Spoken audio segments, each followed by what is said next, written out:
All right, folks, what is going on? This is episode 409 of the First and Frame Rate Show. I am VF Baller. Over here, we talk about Georgia Southern Atlanta Falcons football. Today, we're going to jump back into some Atlanta Falcons stuff. We're going to talk about the depth chart, give you my thoughts and opinions on what's lined up for the team going into preseason. Because, yes, they're going to be playing the game at the end of the week. You know, Friday is basically game day for the Falcons. So, what I'm going to be doing is I'm going to watch the game, give my thoughts and opinions, probably do an extra episode maybe that Saturday, so be on the lookout for that. That's not set in stone, but that may be the ideal situation once I look at the game, and I'm gonna give you my thoughts and opinions. Due to time restraints and other things I have to do, I may not be able to do one right after the game.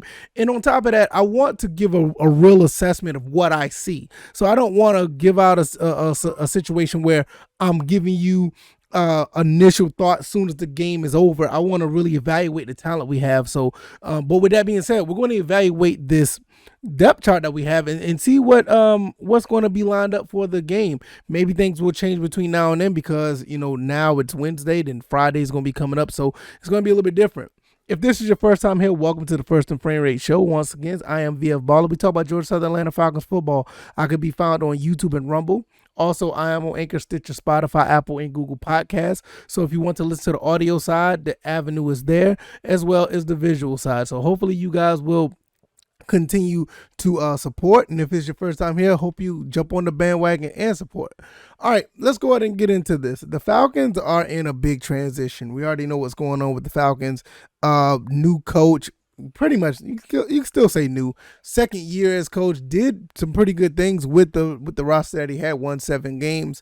Now there's a lot of turnover that's going into the next year with a lot of 1-year deals, a lot of situations going on where players are actually fighting for positions, fighting for contracts, because like I said, a lot of these guys that are 1-year deals are probably going to be looking for a bigger contract down the road.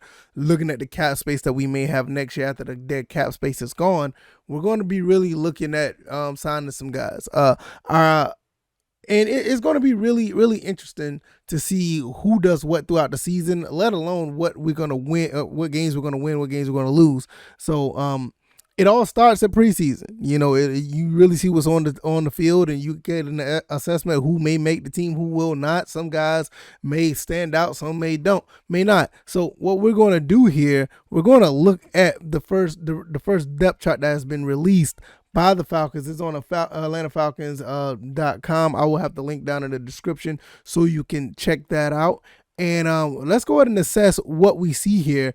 And from the things I've seen, it's going to be pretty interesting to see, what's going on here. So let's go ahead and get into it. All right, so it's on the screen if you're watching this on the visual side of things, YouTube or Rumble. You can see it. If not, if you're listening to the audio, you can follow along. I will give you an assessment of what we're looking at right here. The first thing that stands out to me is the first thing that's on the list is the wide receiver position.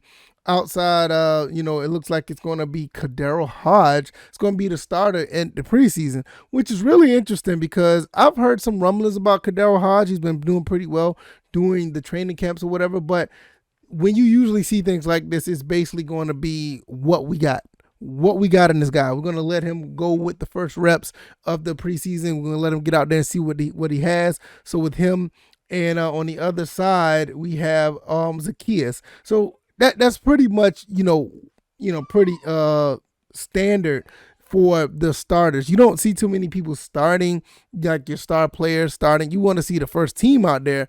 But when you want to get some assessment of certain players or certain things that you would like to see, you want to see those guys go out there and do some things. Geronimo Allison is the backup to Kadero Hodge and Damian Byrd.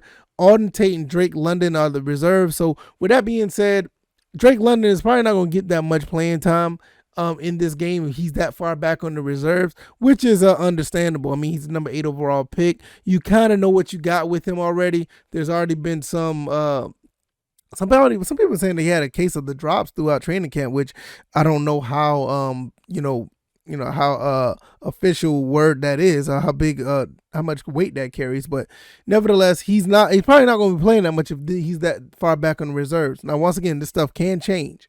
Now, Kyle Pitts, he's the first on the tight end list, on tight end number 1, which is obvious. Now, what I would like to see Felipe Franks be tight end 1. I want to see him get more reps in real game time. So I don't know how that's going to play out, but nevertheless, he's still a quarterback as well, so you don't know how that's going to play out.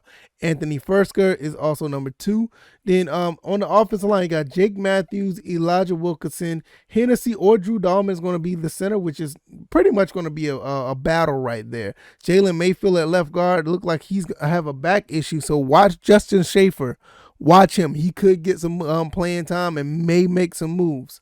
Chris Lindstrom. Pretty much Chris Lindstrom is probably like the anchor, the guy that's him and Jake Matthews. I think those two guys are the ones that are not going to be going anywhere for the most part. So Colby Cassett and Jonathan Harrison is behind him.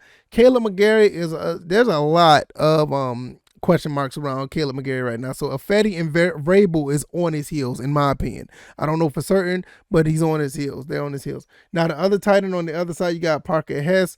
Michael Pruitt, I think he was just signed recently, so that's really interesting for him to be signed, and he's already right behind Parker Hess. And you got John Fitzpatrick and Tucker Fisk.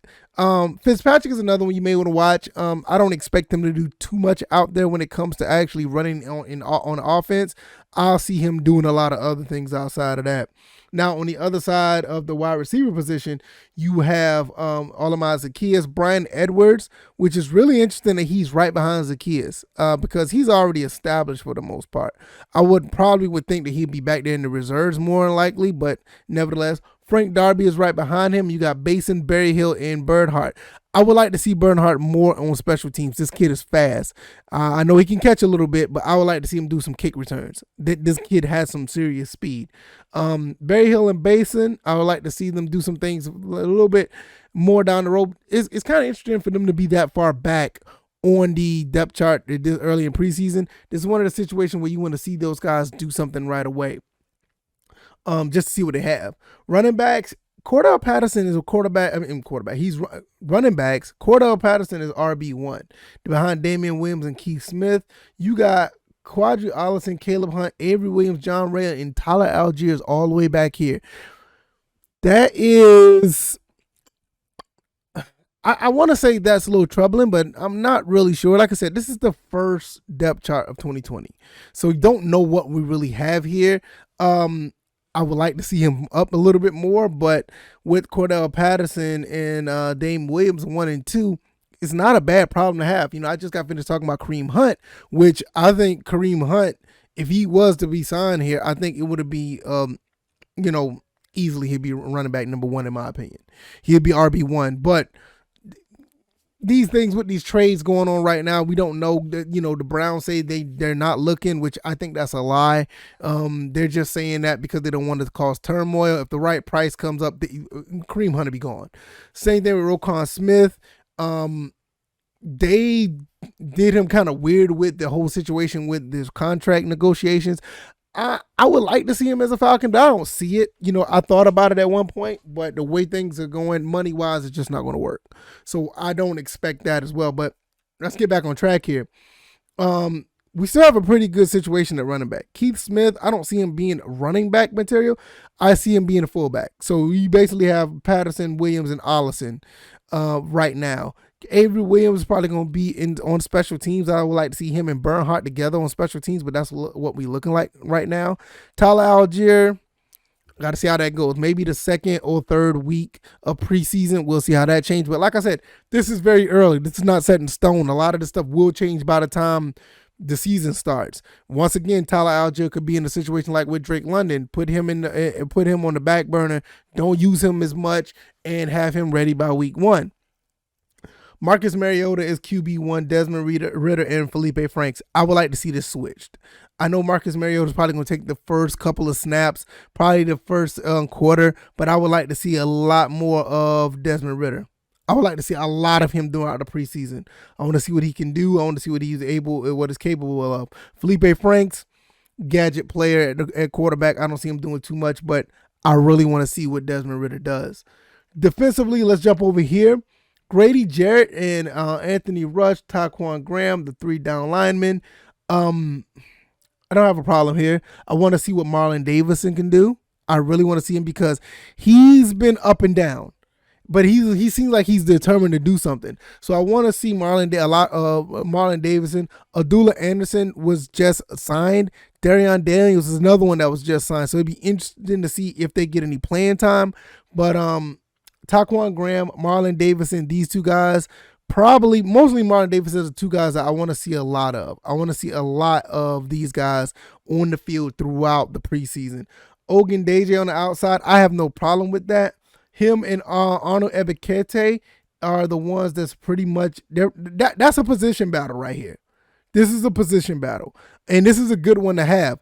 It doesn't matter to me who's going to be outside linebacker 1 on either side. These guys are going to be rotated out a lot. So it's going to be pretty much like it doesn't really matter at the end of the day. Linebacker Michael Walker is the first guy along with Rashaan Evans. I saw the Rashaan Evans situation. I saw that was going to be a given. Him and Lorenzo Carter, those 2 is going to be a given. What is sticking out to me once again is this right here. This whole situation with Troy Anderson and D'Angelo Malone. I look at this similar to the situation with Drake London and Tyler Algier. You kind of know what you're going to use them for. No need to throw them out there right away. You just want to see what the other talent can do right now. As far as Nathan Landman, which is actually interesting that he's ahead of Troy Anderson. I said Nathan Landman could be a absolute steal, mostly on special teams because of what he's done at Colorado. I would like to see him do some things as well. It's going to be interesting to see where he falls in during preseason. Dorian Etheridge has always been, I ain't gonna say always, but he's been fairly reliable. Want to see what he does. Nick Kielkowski as another guy that's actually reliable, veteran. So this whole linebacker situation is actually much better than I advertised. You look at all of these guys right here. All of these guys. From Ogundeji down to Malone. This is a lot of talent here. This is a lot of talent right here. So, the Roquan Smith thing sounded good, and I made a talk about it on Twitter earlier today. But in the reality of it, this is good right here. Now we look at the cornerback situation. What can you say? Casey Hayward and AJ Terrell, that's a given. I don't know much about Cornell Armstrong, but it'd be interesting to see what he does. Darren Hall. Good to see what he will do as well. Matt Hankins, I'm actually surprised he's still on the team. I thought the other guy from Michigan was going to be on the team, but Matt Hankins is good enough to stay back here on the reserve. It looks like he's in the same position where Algier, Drake London, and D'Angelo Malone, Troy Anderson. So to kind of know, one thing about I want to say this.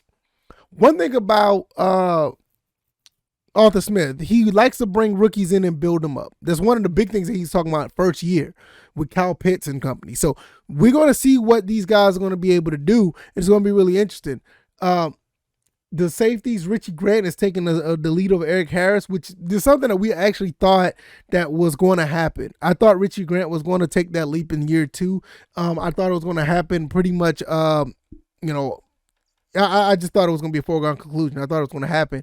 And with him and Jalen Hawkins at safety, it's going to be really interesting. Both of these guys can play some ball. Richie Grant has been doing pretty good throughout training camp. Jalen Hawkins has been making a name for himself as well. Somebody else you might want to look out for is Teez Tabor. He's been playing pretty good against Kyle Pitts throughout this whole preseason, off season and throughout the training camp.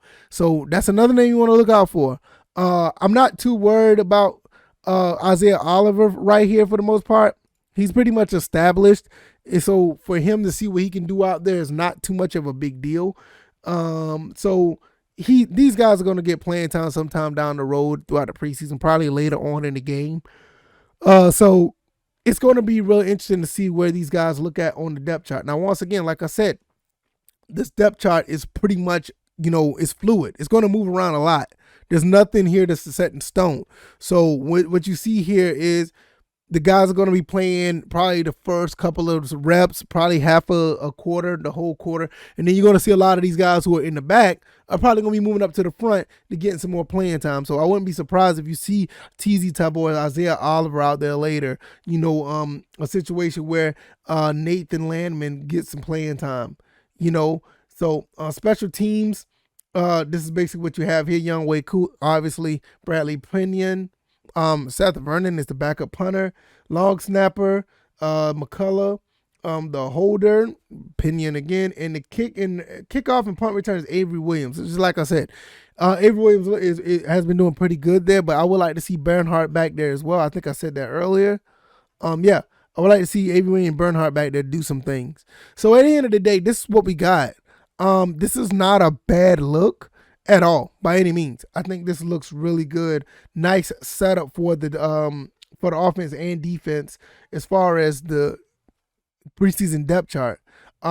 Before I go out, before I finish, before I close, I will say this: what I want to see, honestly, when it comes to receivers, let's run this down real quick. I really want to see what Alden Tate can do. I really want to see on the other side of the receivers. I want to see what Frank Darby can do. I really want to see what Tyler Vrabel could do on the offensive line. Running backs, I'm pretty good with where this is right now. I don't expect none of this to change. I want to see Felipe Franks play a little bit more tight end as well. Defensively, I do want to see what Daniels and Abdullah and Marlon Davidson can do. But I think we're going to see more of that because Taquan Graham and Davidson is pretty much a position battle. Arnold Ebiketie and Ogundeji position battle. We're going to see some of that. I want to see what Nathan Landman can do. Because all these linebackers they're going to be rotated in and out. So I want to see what they can do as well. All of them. So there's not one person I'm going to point out right there. Maybe if I had to pick would be Landman. As far as cornerbacks go, I want to see what Matt Hankins could do, but I doubt if he's getting any playing time. He's this far back on the depth chart. But if anybody, it'd be Teez Tabor because he's been looking pretty good in training camp. So that's going to be something I would like to see. And last but not least, I would like to see more of Jared Bernhardt on special teams. I doubt if that'll happen, but with him with all that speed, I would like to see that. So that's pretty much it for that whole situation with this depth chart. Hopefully you guys enjoyed this. Give me some feedback what you guys think about it in the comment section on YouTube or Rumble. Even give me some feedback on the podcast avenues. If you like this content, hit the like button, share this podcast, subscribe to the channel if you haven't already. Atlanta Falcons preseason, man, football is on the way. It'll be here, this weekend, and it's going to be really interesting to see what the Falcons will be able to do, especially with this depth chart and what they got in store. Like I said, I can be found on YouTube and Rumble. Also be on Anchor, Stitcher, Spotify, Apple, and Google Podcasts. Before I go, I want to say this as well. Go check out the Discord. The Discord is on fire right now. People are coming over to the Discord, talking their opinions about Georgia Southern, and we need to get some more Atlanta Falcons fans over there. We just want to be able to chop it up with each other and give our opinions and thoughts on all of our teams, and it's just a good time over there. Let everybody know what we're doing over here. Send the link to our anybody who may not know. Send the link to people, to our rivals. Let them know as well. And if you want to donate all that stuff, all the information is down in the comment section or in the description of the podcast avenue. All right, y'all. I will see you guys on Thursday. Man, thank you guys for supporting, and I'll see you guys on the next one. All right, y'all. Take it easy, and y'all be blessed. Peace.